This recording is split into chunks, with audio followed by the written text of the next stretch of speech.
Welcome to the next video in the series of MATLAB and its applications.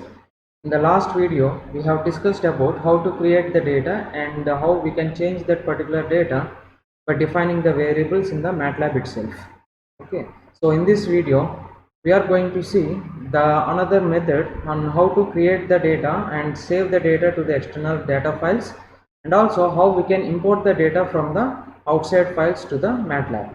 So before that, let me create a few variables.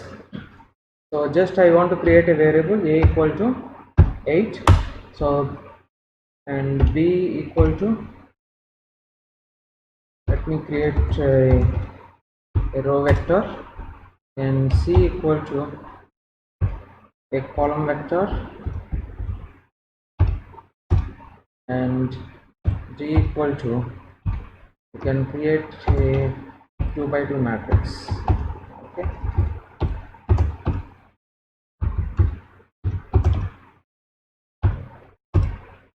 and you can see equal to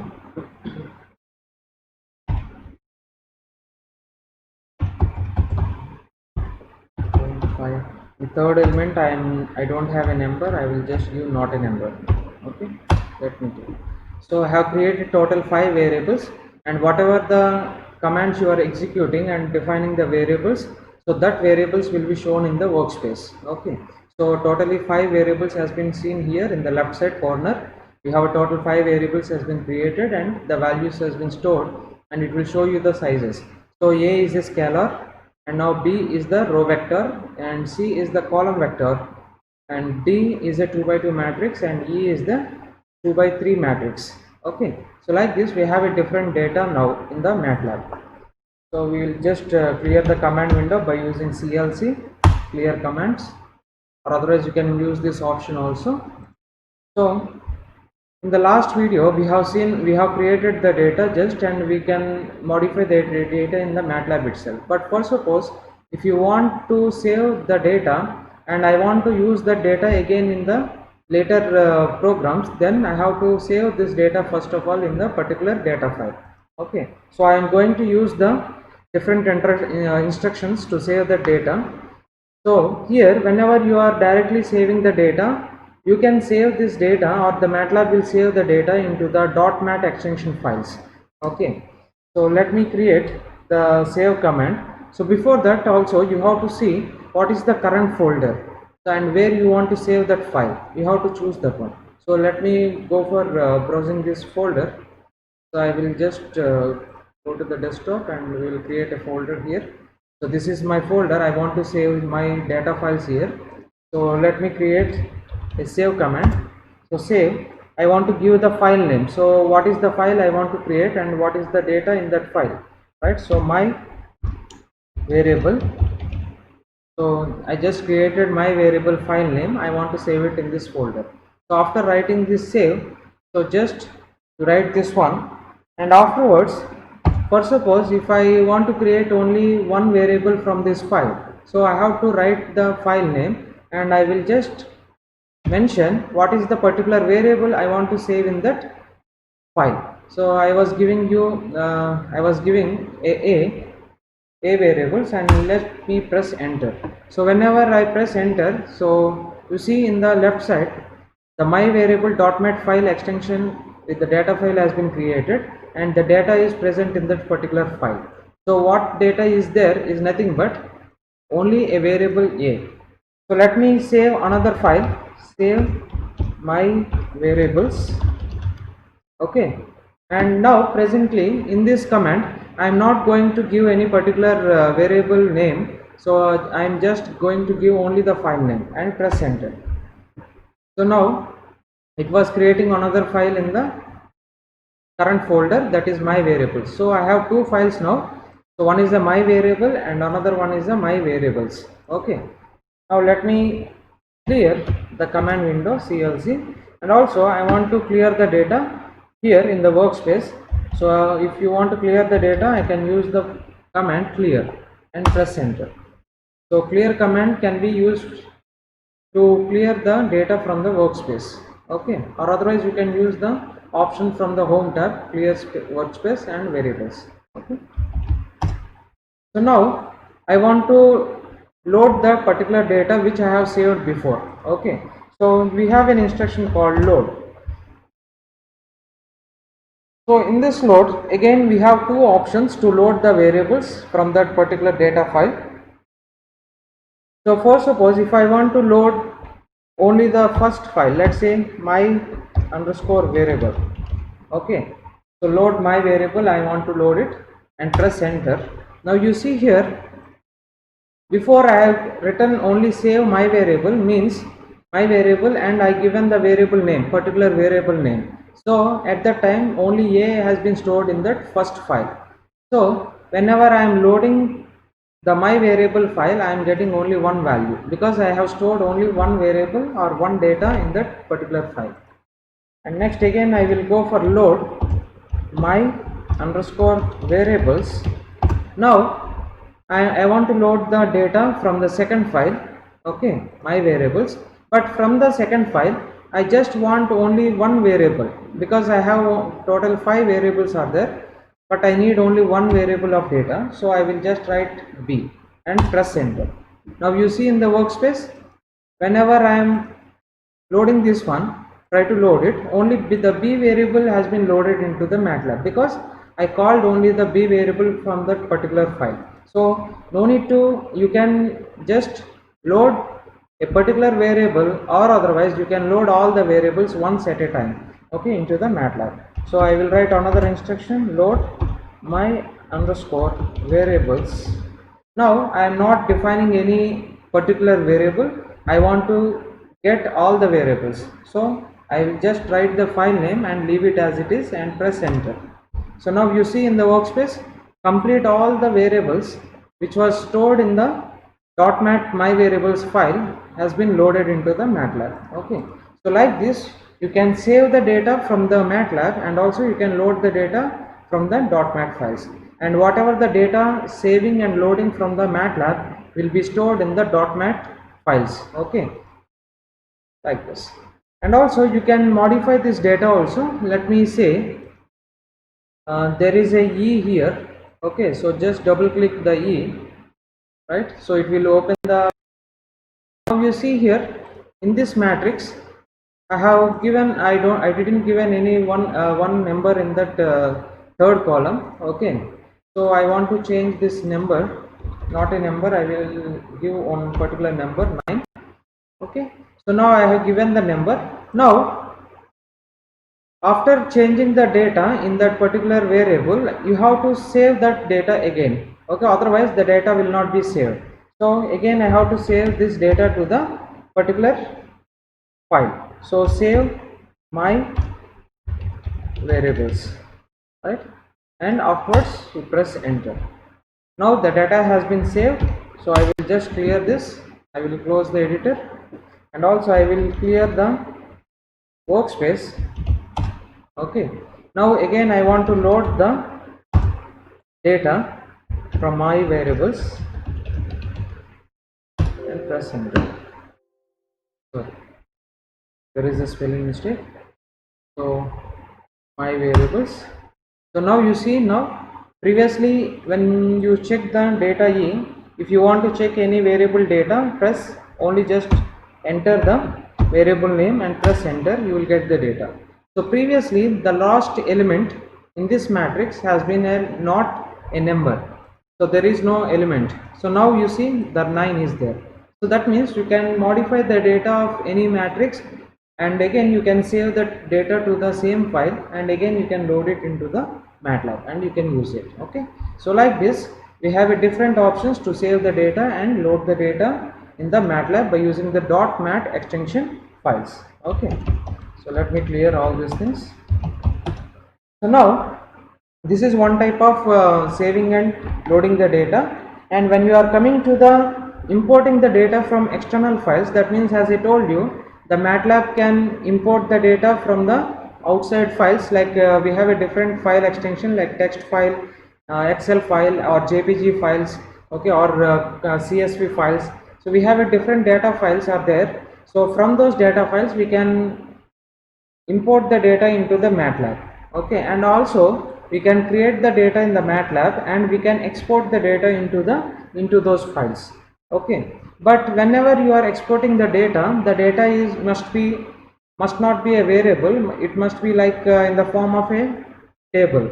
Okay, so let me clear you first of all. So in this same folder, in the current same folder, I have two files are there. One is the text file and another one is the spreadsheet, that is an Excel file. So I am just going to get those data into the MATLAB. So one first option is, there is an import data option is there in the home tab. So just clicking that one, you can import the data. So it will ask you from which folder or which file you want to import the data. So let's say, for example, I will just select the power data dot text file and open. So a separate window will be open that will be show you a table. Okay, so this is the data what I have saved in that particular power data text file. I have a data. So this data I am going to import into the MATLAB. So whenever it is be okay, you just import this data. Okay, so now the data has been imported into the MATLAB. Now you can see in the workspace there is a data, power data is there, and this power data has been imported. And what are the different files you have data in the inside the file, you can see it here. Okay, so like this you can have the data imported into the MATLAB, and you can change this data.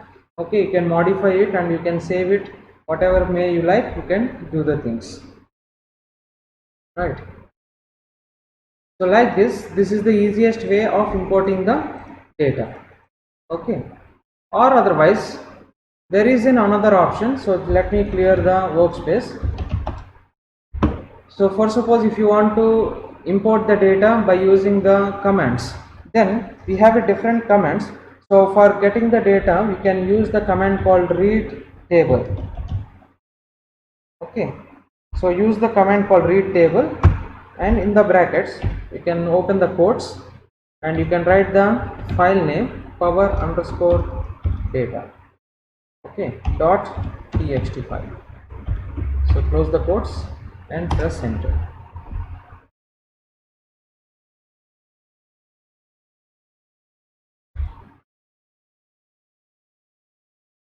So MATLAB is busy in opening the file. You can see the status here in the down.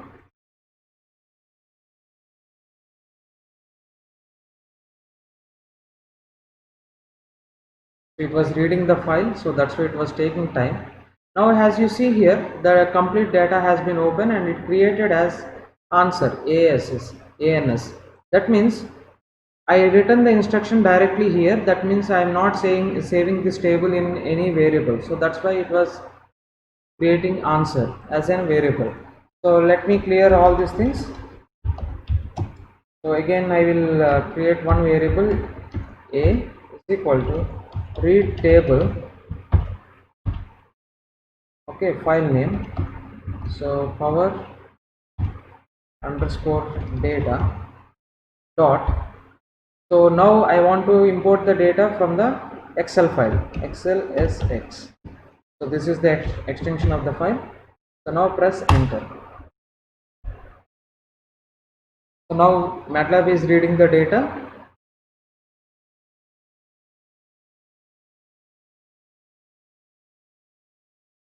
And it will store that complete data in the variable name called A.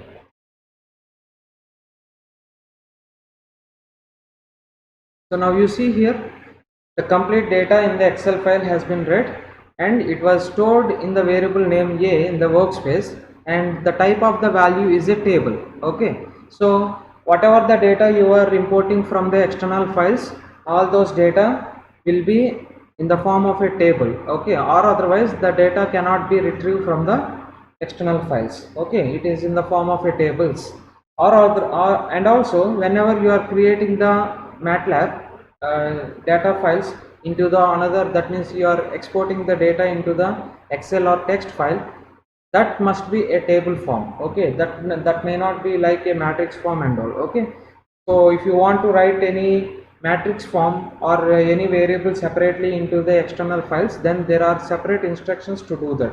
So all those instructions we can see in the next videos. Okay, but in this video we are just focusing on how we have some particular data in the text file or excel file which we already have in the previous files and all. So those data we are going to get it into the MATLAB, so by using the instruction called read table. Okay, and we stored in the variable here. So this warning we no need to worry about, so no problem with this one, right? So now presently I have the data here. So now just let me change any of this data. So let's say for example I want to change this 45. I will go for 55. So 55 means this power also will change to 55 watts, right? So now I changed the data. So whenever you change the data, you have to again save that particular one, or otherwise what will happen, it may not save. So for saving the data or for writing the table into the file again, I will use the command called, so just let me close this one and I will clear the command. So I have a command called write table. Okay, and open the quotes. Sorry, we have a variable. Actually the table we have changed is stored in the name called variable, so I will just write the variable. Okay, and create a file name. So what is the file I want to create is a excel file, same file. So power underscore data dot xlsx. Okay, close the quotes. So now I am writing the data into the MATLAB file, data file. So it was written already. So now I will just use the read table again, and I will store this one in the another variable b. Okay, just press enter. Now you can see here the data what I stored before.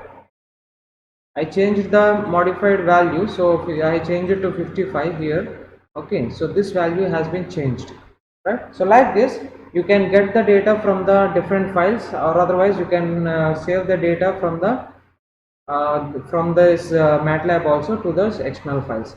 But you have to be very careful that whenever you are using read table or write table instruction, the data what you are saving to the other files or getting to this MATLAB should be in the form of a table. Okay, so or otherwise that you will get an error.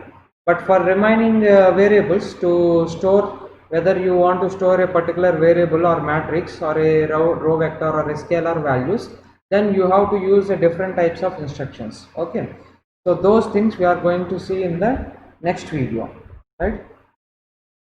And also apart from this we have a different other commands are there in the newer versions which we are having. So actually I am using MATLAB 2018, but in the newer versions you have a different, apart from read table and write table, we have other commands also, like read matrix, read cell, write matrix, write cell.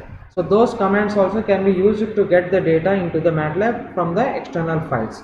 But those commands can be used in the 2019 or 20 versions. Okay, so I am not using here because I am using 2018, so I can use only the read table and write table to write the data to the external file and get the data from the external files in the table form. Okay, so in the next video we are going to see how we are going to write the particular data in the text file and excel file.